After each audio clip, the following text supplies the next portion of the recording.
Your subject, Richard, is dolphins. Large, smooth, grey sea mammals with beak-like snouts and curved fins on their back.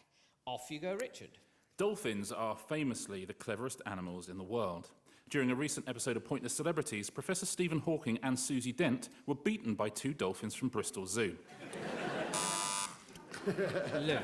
Not the last bit. Do go on. Not the pointless bit, but aren't they the cleverest animals in the world? No, I think that usually tends to go to humans.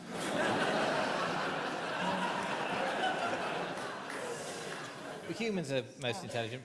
Chimps and bonobos usually beat bottlenose dolphins to third on these surveys.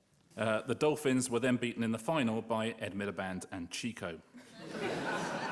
All dolphins stranded on British shores must be offered to the Queen. That woman just loves to eat dolphin. Arthur.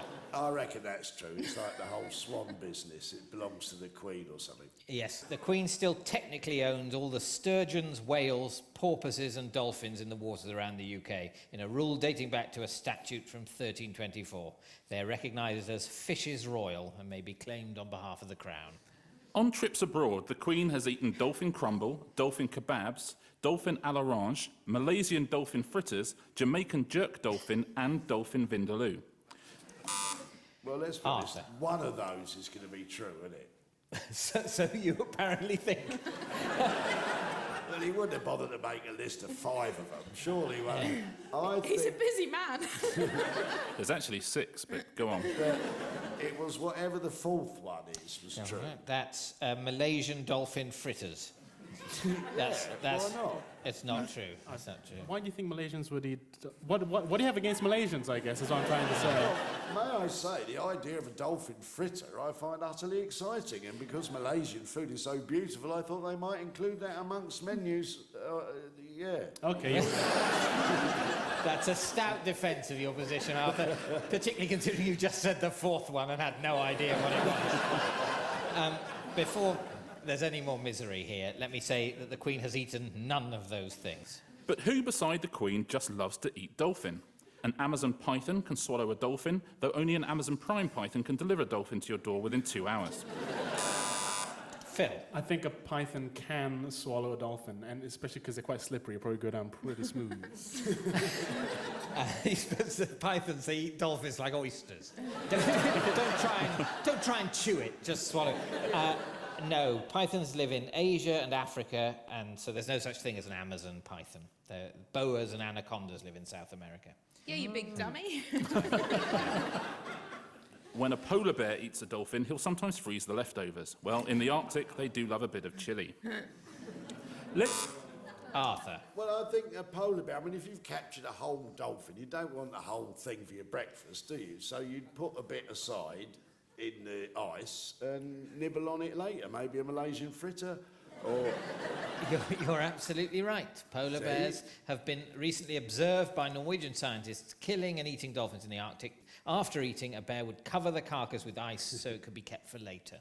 A sexy dolphin is called a dilf.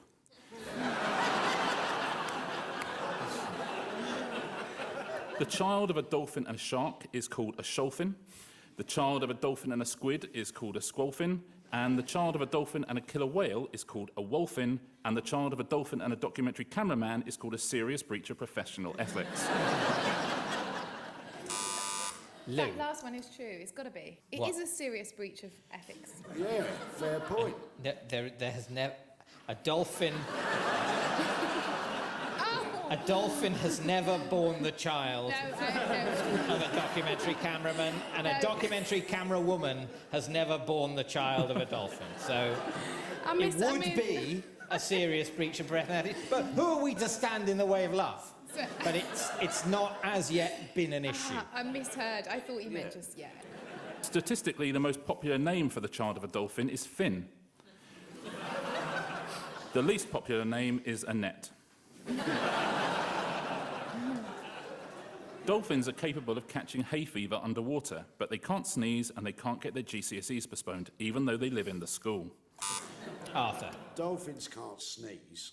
You're right, they can't sneeze. Yes, that's... Yeah.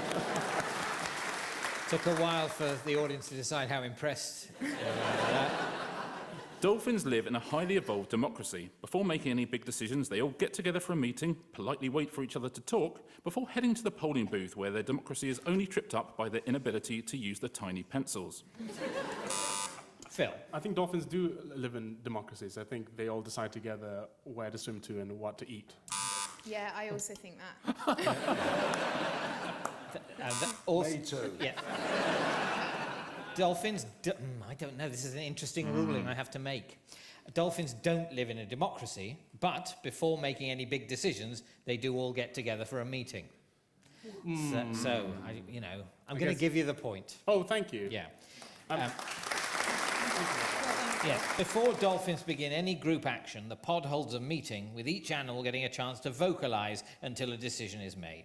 Dolphins recently voted 52-48 to leave the Atlantic. And a dolphin who cannot make up his mind is called a flipper. Thank you, Richard. And at the end of that round, Richard, you've managed to smuggle just one truth past the rest of the panel, which is that the child of a dolphin and a killer whale is called a wolphin. And that means, Richard, you've scored 1 point.